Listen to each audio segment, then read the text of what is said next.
Is therefore closed.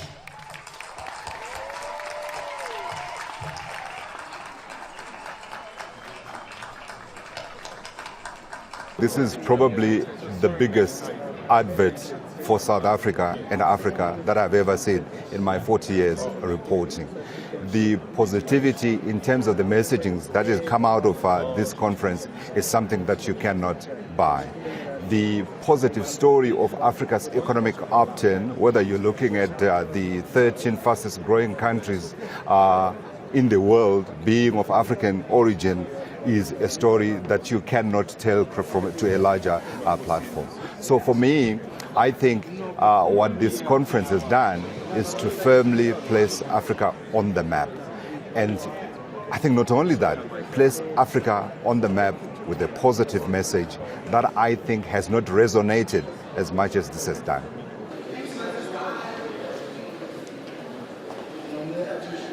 South Africa has tried to pull in all African countries during the discussions and preparation of the G20. There have been multiple task forces on education, on AI, on development, and on financing.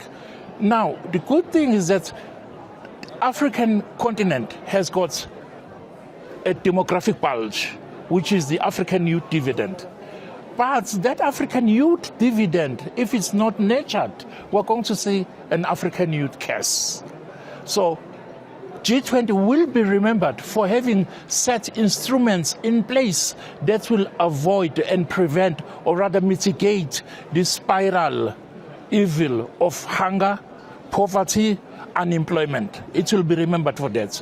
It is inclusive, but within the world that we're in now, the imbroglios and wars we see in the war, G20 becomes also a genesis of a new or even old multilateralism.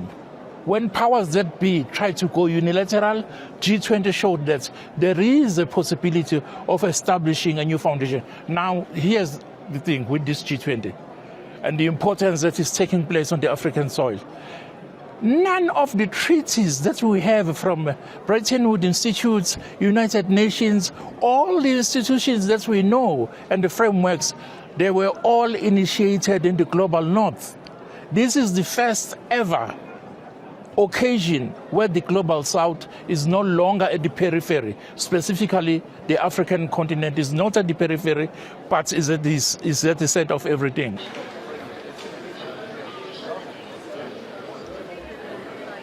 As you know, the war in Sudan has been for 2 or 3 years at the moment. South Africa, for the first time in the G20 history, only 3 years, they bring the Sudanese name for the first time along with the Ukraine and along with Gaza. I think that's symbolic because South Africa is not just talking about the global south, about African issue. It brings those issues to the table. And this an important international platform that can, when you acknowledge the issue, that you can talk about it and then you can address it and you can find a solution. And that was, for me, it was very crucial, it was very significant.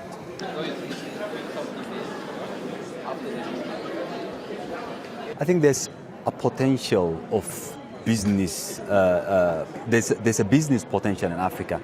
That's the people are just unfamiliar on how to reach that potential. I think South Africa on this G20 are trying to say, like, if we could do it, you also can do it, and we can help you. We can be a gate for that potential, and we can help you to access that, and we can show you how to do it as well.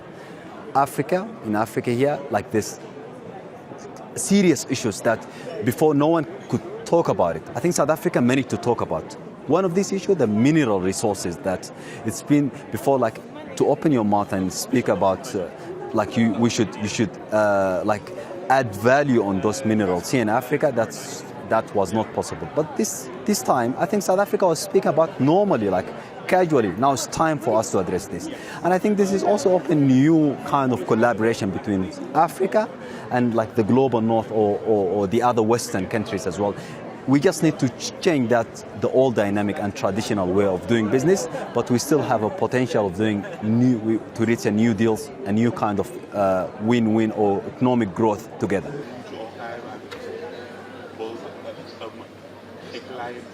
I think without question this G20 will be remembered as the G20 from which the United States absented itself and then marginalized itself by having done that. So to see images, as we've seen here over the last 2 days, of the rest of the world gathering and talking about really, really important stuff, and for the United States to have chosen, for no good reason whatsoever, indeed, based on complete disinformation about what's taking place in this country, not to have had a seat at the table, has just hastened a multipolar era in which the United States can kiss goodbye to any suggestion that it is the last remaining superpower. It isn't. It abnegated its responsibility by not being here, and it's going to pay the price for that for a long time to come, long after Donald Trump has left the White House.